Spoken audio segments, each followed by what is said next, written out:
Oh, okay. You ready? Yeah.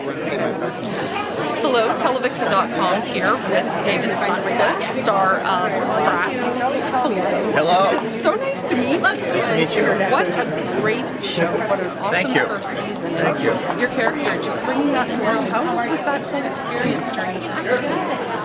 Just bringing that character to life and all of those kind of little dark demons and injecting some hope into it. Yeah. Oh, that's interesting to hear. I mean, I don't always think about it in those terms, so it's interesting to get feedback to see how it's resonating.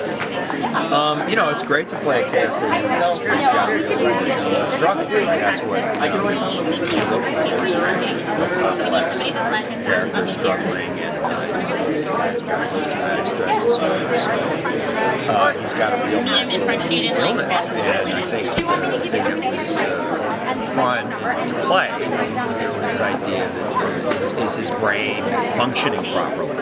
Is he able to see the world clearly? And how that impacts him. Is he in reality? And also, I think there's a way in which he accepted this part of himself, that he liberated him to be a little more free, Yes. a little more wild and more wacky than maybe he would be normally. So what I try to do is just find the humanity of the guy, and connect with the audience that way, even though he has this specific mental illness. Just know that he's a guy like all of us who's got some struggles emotionally, and to bring that to life. There's also that empathy with the different people each week. Yeah.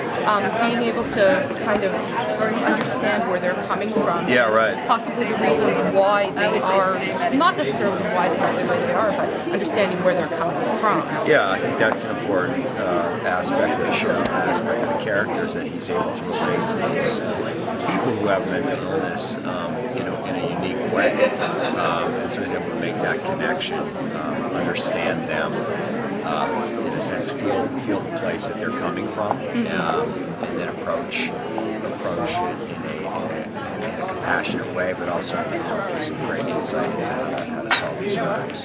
Is there any particular episode from the first season that really, looking back on it, that really stood out for you? I think the pilot was pretty interesting. I think the scene at the end, exactly what we were talking about, is the best example of that. Yeah. And really connects with that world, and I know what it's like. And that one for me was the scene that really defined the character and defined the show.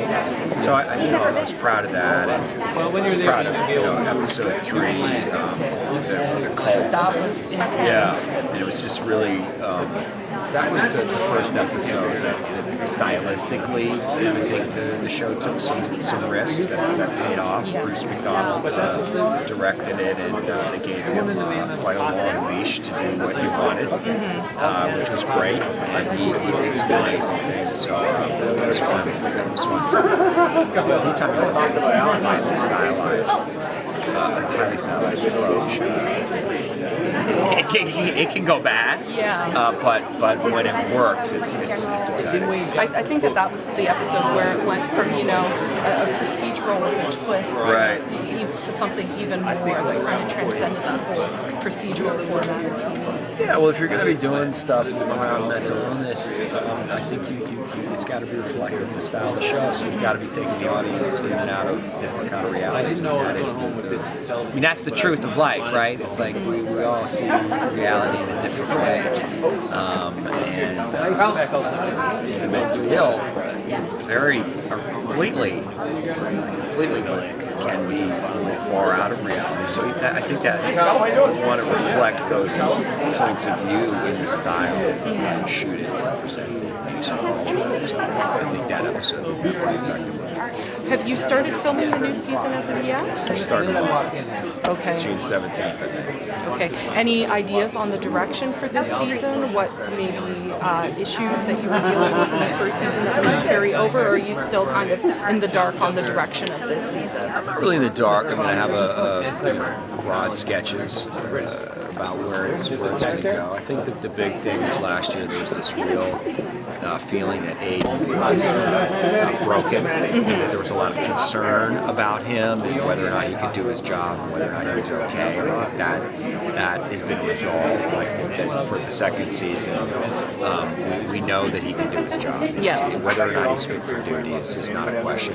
He's fit for duty. He's confident that the post-traumatic stress disorder is under control, and he's getting help for it. Yes. So he's surrendered, in a sense, to that he knows he's got this problem. And so then it becomes more of a focus on his regular emotional issues, which in this case I think is isolation, loneliness, trust. That was what I was going to say, the trust issues, especially with Daniela, and that whole kind of sense of betrayal.